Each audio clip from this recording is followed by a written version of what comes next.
المسجل والمهم تبهديله وكارثه ومهزله للجزائريين في الكوت ديفوار. وراكم شفتوا عدد من الفيديوهات ديال الجزائريين في شوارع الكوت ديفوار يسبون ويشتمون الايفواريين وكذلك الافارقه.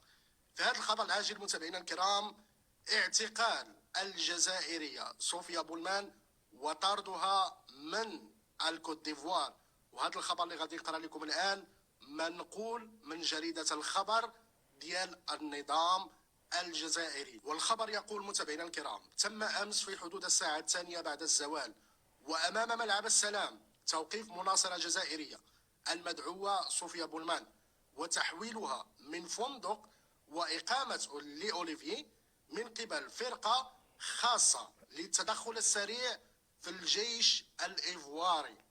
صيفطوا لها الجيش، قوات خاصه ديال الجيش، باش يعتقلوا هذا الميكروب، باش يعتقلوا هذه المصيبه الكحله.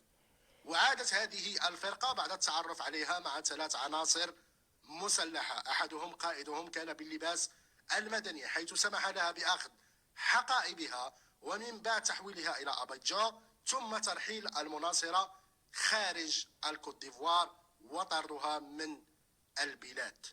نعم متابعينا الكرام، هذا الميكروب صيفطوا لها قوات خاصه ديال الجيش وطردوها وتقاموا بطردها من الكوت ديفوار.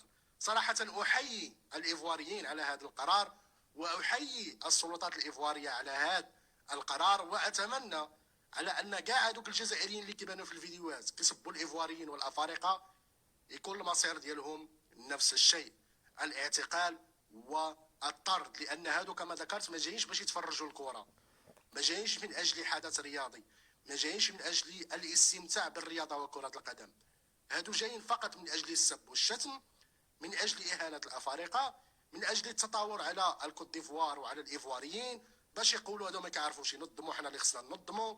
لان تلك عقده النقص اللي عندهم كيحاولوا يقوموا باحيائها مجددا في مثل هذه التظاهرات اللي كتكون في دول افريقيه.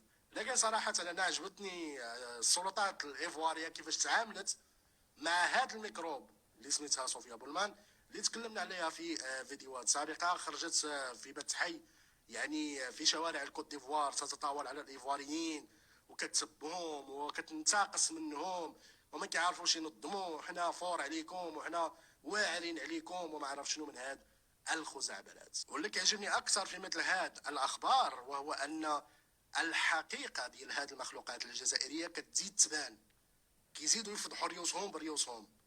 ماشي انهم يمشيو يتفرجوا في الكره وهما ساكتين، لا، هما حالفين حتى يفضحوا ريوسهم ويفضحوا الاخلاقيات ديالهم القذره والتصرفات ديالهم القذره، وكذلك عقده النقص اللي عندهم حتى من الدول الافريقيه.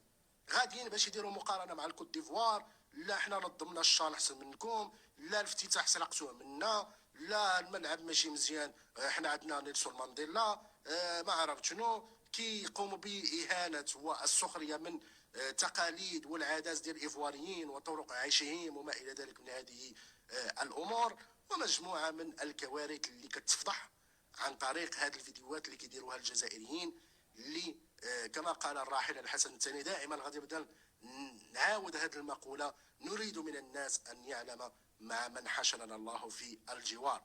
تحيه للقوات الخاصه ديال الجيش الايفواري، تحيه للسلطات الايفواريه، ونتمنى الضرب بيد من حديد. متابعينا الكرام، اراكم في فيديو قادم.